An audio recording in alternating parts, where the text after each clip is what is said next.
నమస్తే, welcome to 6 TV. నేను ప్రసన్న. ఈ రోజు పేపర్ రీడింగ్ కి నాతో పాటు లైవ్ లో ఉన్నారు మా colleague Bharati. Over to you. Good morning Prasanna. ఈరోజు వార్తల్లోని ప్రధాన అంశాల గురించి మనం తెలుసుకుందాం. ముందుగా మనం సాక్షిలో ఉన్న ప్రధాన వార్తల గురించి తెలుసుకుందాం. ఇక్కడ చూసినట్టయితే సొంత జాగా ఉన్నవారికే ఇందిరమ్మ ఇల్లు మంజూరుపై రాష్ట్ర ప్రభుత్వం కసరత్తు. మలి విడతలో జాగా లేని వారికి ఇంటి స్థలాల పంపిణీ. సో కాంగ్రెస్ ప్రభుత్వం ఎన్నికల ప్రచారంలో ఇచ్చిన హామీలు 6 గ్యారంటీలు ఏవైతే ఉన్నాయో అందులో ఒకటి ఇందిరమ్మ ఇల్లు అని మనం చెప్పచ్చు అనమాట. సో ఇక్కడ చూస్తే అమరుల కుటుంబాలకు మాత్రం త్వరలోనే ప్లాట్ల పంపిణీ. ప్రజాపాలన కార్యక్రమంలో ఇందిరమ్మ దరఖాస్తుల స్వీకరణ. అర్హులైన పేదల గుర్తించి పథకం కోసం ఎంపిక. ఇంటి నిర్మాణం కోసం 5 లక్షలు ఇవ్వనున్న సర్కారు. లబ్ధిదారులు వెంటనే పనులు చేపట్టేలా ఏర్పాట్లు. సో ప్రస్తుతం సొంత స్థలాలు ఉన్న వారికి మాత్రమే 5 లక్షల రూపాయలు నిధులు విడుదల చేసి వారికి ఇంటి నిర్మాణానికి సంబంధించిన పనులు ఏర్పాటు చేయాలని సర్కార్ అయితే నిర్ణయించింది.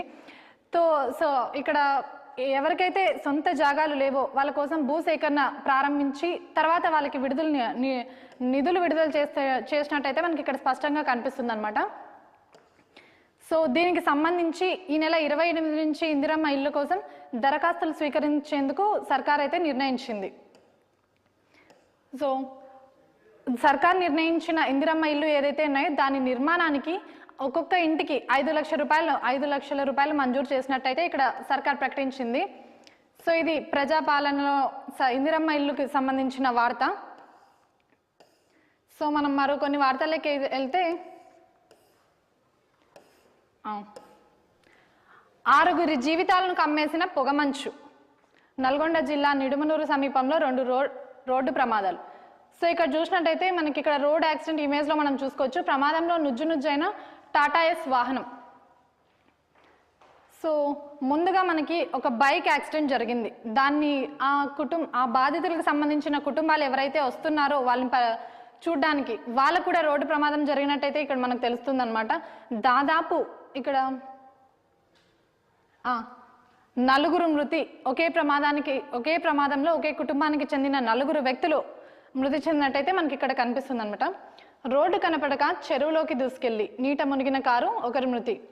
సో తెల్లవారుజామున పొగమంచు కారణంగా రోడ్డు అయితే కనిపించకపోవడంతో ఒక కారు ప్రయాణికులతో ఉన్న 5 మందితో వస్తున్న ఒక కారు చెరువులోకి దూసుకెళ్ళినట్టయితే మనకి ఇక్కడ స్పష్టంగా తెలుస్తుంది అనమాట. సో ఇది రోడ్డు ప్రమాదానికి సంబంధించిన వార్త. సో ఇవి సాక్షిలో ప్రధానంగా మనం చూసుకున్న వార్తలు. సో ఇప్పుడు మనం ఆంధ్రజ్యోతిలో వార్తలు చూసుకున్నట్లయితే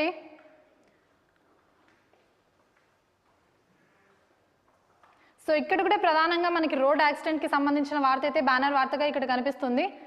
సో ఇందాక చూసుకున్న 2 ప్రమాదాలకు గల వార్తలు ఇవి. ఇమేజెస్ కూడా మనం చూడొచ్చు. ఇక్కడ చూస్తే చెరువులోకి దిగిన కారు. సో పొగమంచు కారణంగా రోడ్డు కనిపించకపోవడంతో ఇక్కడ చెరువులోకి కారు దూసుకెళ్ళింది. సో ఇక్కడ ఆటోని ఢీకొన్న లారీ. సో ఇది రోడ్డు ప్రమాదానికి సంబంధించింది అనమాట. సో ఇక్కడ చూసుకున్నట్టయితే గ్రూప్స్ గజిబిజి. టీఎస్పీఎస్సీ పరీక్షల ఫలితాల స్పష్టత కోసం నిరుద్యోగుల ఎదురుచూపులు.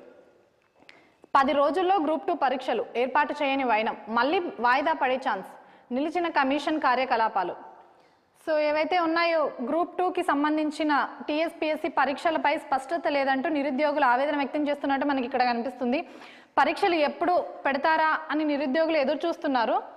సో 10 రోజుల్లో గ్రూప్ 2 పరీక్షలు. సో ఇక నుంచి 10 రోజుల్లో గ్రూప్ 2 పరీక్షలు పెడతాము అన్నట్టయితే సర్కార్ ప్రకటించింది. కానీ వాటికి ఎలాంటి ఏర్పాట్లు చేయలేదు అని ఇక్కడ స్పష్టంగా ఉందన్నమాట. సో దీంతో నిరుద్యోగులు మళ్ళీ వాయిదా పడుతుంది అన్న ఒక ఆలోచనలో అయితే నిరుద్యోగులు ఉన్నారు. అసలు పరీక్షలు జరుగుతాయా లేదా అన్న ఆలోచనలో నిరుద్యోగులు అయోమయంగా ఉన్నారనమాట. రాజీనామాలు, పలు పోస్టుల పరీక్షల ఫలితాలపై పెండింగ్లోనే. కాంగ్రెస్ ప్రభుత్వం నియామకం పరీక్షలను నిర్వహిస్తుందా? సో టీఎస్పీఎస్సీకి సంబంధించిన కమిషన్ చైర్మన్ మరియు 3 సభ్యులు ఎవరైతే ఉన్నారో వాళ్ళు రాజీనామా చేసే ఆలోచనలో ఉన్నట్టు అయితే మనకి ఇక్కడ తెలుస్తుంది అనమాట. వాటి వల్లనే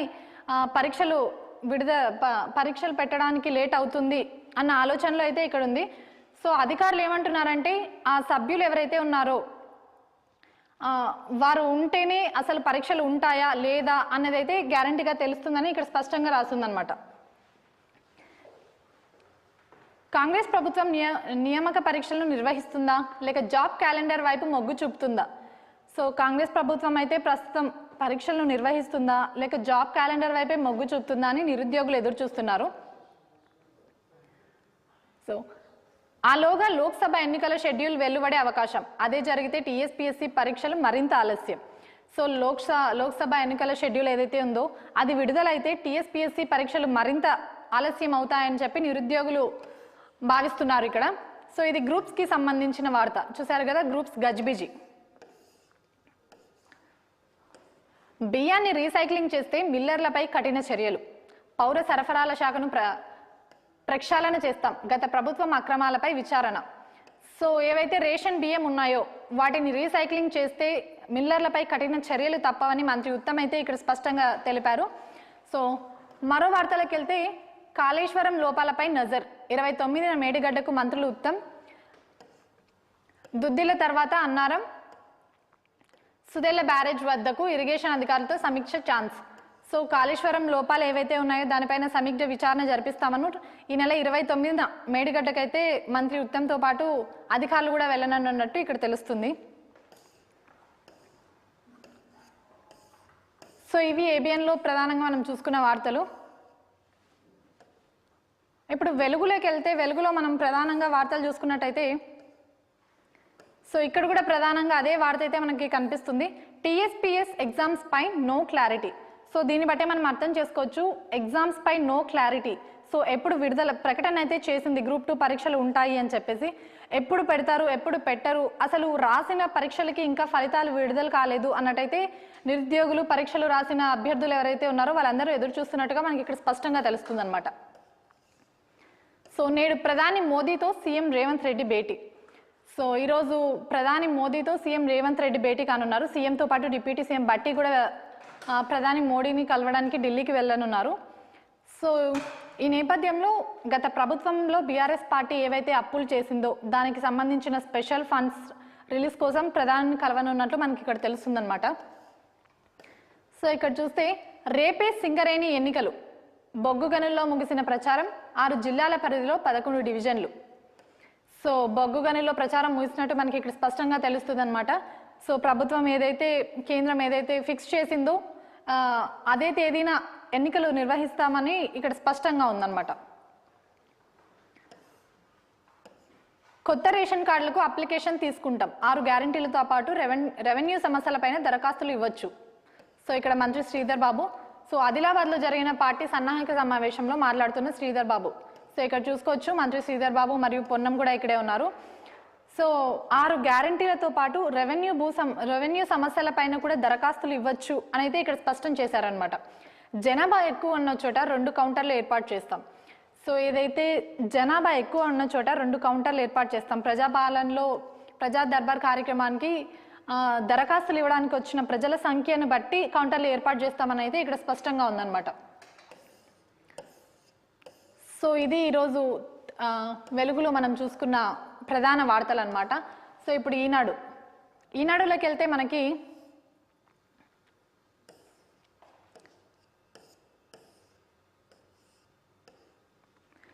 పాత చెల్లింపులకు పైసలు ఎలా, పెండింగ్లో ఉన్న బిల్లుల సంఖ్య 4,78,00,000, చెల్లించాల్సిన సొమ్ము 40,154 కోట్లు. సో బిల్లుల్లో ఉన్న సంఖ్య ఇది. సో పూర్తిగా చెల్లించాల్సిన సంఖ్య ఇది. బీఆర్ఎస్ ప్రభుత్వం 9.5 సంవత్సరాలు చేసిన అప్పులు ఏవైతే ఉన్నాయో దానికి సంబంధించిన బిల్లులు ఇలా కనిపిస్తుంటే దానికి మొత్తంగా చెల్లించాల్సిన సంఖ్య ఇలా ఉందన్నమాట. నిధుల సమీకరణపై సర్కార్ దృష్టి. ఎఫ్ఆర్బిఎం నిబంధనలు, సడలింపులపై ఆశలు. సో బీఆర్ఎస్ ప్రభుత్వం చేసిన అప్పులు కానీ ఏవైతే ఉన్నాయో వాటికి సంబంధించిన పూర్తి వార్త మనం మీద అన్ని చెప్పుకోవచ్చు. సో ఇక్కడ చూసుకున్నట్లయితే సార్వత్రికంలో సత్తా చాటుతాం. జనవరి 3 నుంచి సన్నద్ధత సమావేశాలు. చేవెళ్ల నియోజకవర్గంపై సమీక్షలో కేటీఆర్. ఎంపీ అభ్యర్థిగా రంజిత్ రెడ్డి పేరు ప్రకటన. సో రానున్న సార్వత్రిక ఎన్నికల్లో సత్తా చాటుతామని మాజీ మంత్రి కేటీఆర్ అయితే పేర్కొన్నారు. సో జనవరి 3 నుంచి సన్నద్ధత సమావేశాలు నిర్వహిస్తున్నట్లయితే ఇక్కడ స్పష్టంగా ఉందన్నమాట. సో ఎంపీ అభ్యర్థిగా రంజిత్ రెడ్డి పేరునైతే ప్రకటించారు. సో అసెంబ్లీ స్థానాల్లో ఓడిపోయిన అభ్యర్థులే ఇన్ఛార్జ్ అని వెల్లడి. సో జరిగిన అసెంబ్లీ ఎన్నికల్లో ఎవరైతే అభ్యర్థులు ఓడిపోయారో వారికే ఇన్ఛార్జ్గా స్థానాలు దక్కుతాయని ఇక్కడ వెల్లడించారనమాట. సో ఇందాక ఇక్కడ చూసుకున్నట్టయితే మనం మిగిలిన పత్రికల్లో కూడా ఇదే వార్తనైతే చూసుకున్నాం, మేడిగడ్డకు సంబంధించిన వార్త. సో ఈ వార్తను కూడా మనం ఇందాక చూసుకున్నాం అనమాట. నేడు ప్రధాని మోదీతో సీఎం రేవంత్ రెడ్డి భేటీ. సో ఇది దీనికి సంబంధించిన వార్త. ఇప్పుడు దిశ వార్తల్లోకి వెళ్తే మనం దిశలో ప్రధానంగా మనం చూసుకున్నట్టయితే సో అందరూ ఒకే వార్తనైతే ప్రధానంగా వేశారు. స్పెషల్ ఫండ్స్ ప్లీజ్ ప్రధానాన్ని కోరనున్న సీఎం రేవంత్ రెడ్డి. నేడు డిప్యూటీ సీఎంతో కలిసి పీఎంతో భేటీ. సో బీఆర్ఎస్ పాలన ఆర్థిక దుబారాపై చర్చ. 9.5 సంవత్సరాలు బీఆర్ఎస్ పాలనలో జరిగిన అప్పులు ఏవైతే ఉన్నాయో వాటి గురించి చర్చించే అవకాశం ఉన్నట్టయితే ఇక్కడ కనిపిస్తుంది. బీఆర్ఎస్ పార్టీ ఆర్థికంగా దుబారా ఖర్చు చేసినట్టయితే మనకి ఇక్కడ స్పష్టంగా రాస్తుందన్నమాట. రాష్ట్రం అప్పులు కుప్పులుగా మారిందని వివరించే ఛాన్స్, ప్రత్యేక పరిస్థితిగా భావించి నిధులు ఇవ్వాలని విజ్ఞప్తి. సో ప్రస్తుతం బీఆర్ఎస్ ప్రభుత్వంలో జరిగిన అప్పులకి ఇప్పటి ప్రభుత్వం అయితే ఇప్పుడున్న రాష్ట్రం అయితే అప్పులు కుప్పలుగా మారిందని మనకి ఇక్కడ కనిపిస్తుంది అనమాట. సో దీనిపై ప్రత్యేక దృష్టి పెట్టి నిధులు ఇవ్వాలని అయితే సీఎం రేవంత్ రెడ్డి ప్రధానిని విజ్ఞప్తి చేసే ఛాన్స్ ఇక్కడ కనిపిస్తుంది అనమాట. పెండింగ్ ఫండ్స్ పైన డిస్కషన్, ప్రధాని దృష్టికి దాదాపు 20 అంశాలు. బీఆర్ఎస్ హయాంలో జరిగిన అంశాలు ఏవైతే ఉన్నాయో దాదాపు 20 అంశాల గురించి చర్చించుకునే అవకాశం ఉన్నట్టయితే ఇక్కడ మనకు స్పష్టంగా తెలుస్తుంది అనమాట. వచ్చే నెలలో కేబినెట్ విస్తరణ సెకండ్ వీక్లో చేపట్టే ఛాన్స్. సో రానున్న 2024 జనవరి రెండవ వారంలో కేబినెట్ విస్తరణకు సంబంధించిన చర్యలు అయితే చేపట్టనున్నట్టు ఇక్కడ తెలుస్తుంది. 6గురిని తీసుకునే అవకాశం. ఆదిలాబాద్, నిజామాబాద్, హైదరాబాద్, రంగారెడ్డి జిల్లాల లీడర్లకు చోటు. సో మనకి ఇక్కడ ఉన్న జిల్లాల వారికి లీడర్లకి చోటు దక్కుతుందని ఇక్కడ స్పష్టంగా ఉంది. ప్రజాపాలన కంప్లీట్ కాగానే ప్రమాణ స్వీకారం.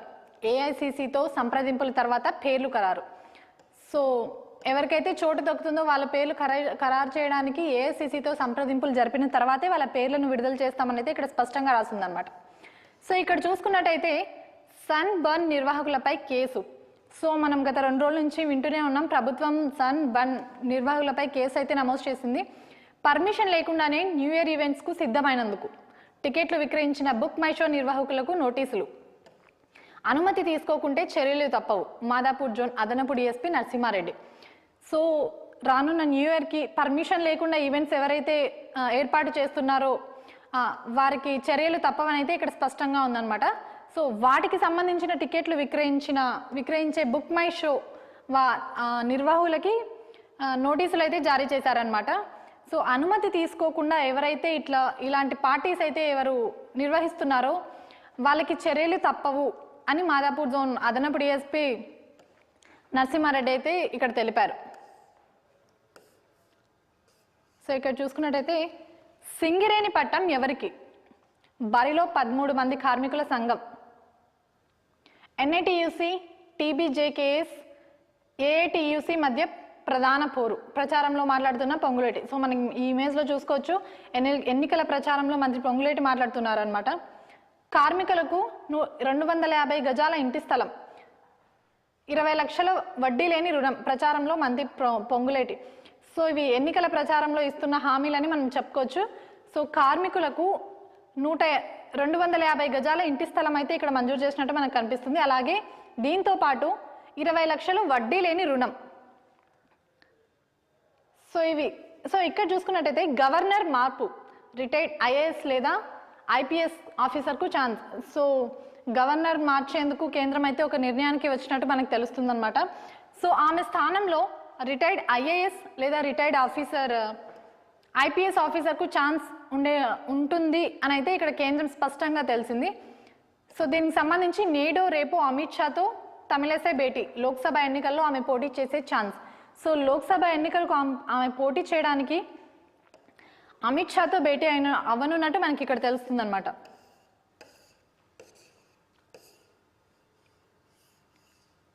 సో ఇవి ఇవాల్టి వార్తల్లోని ప్రధాన విశేషాలు.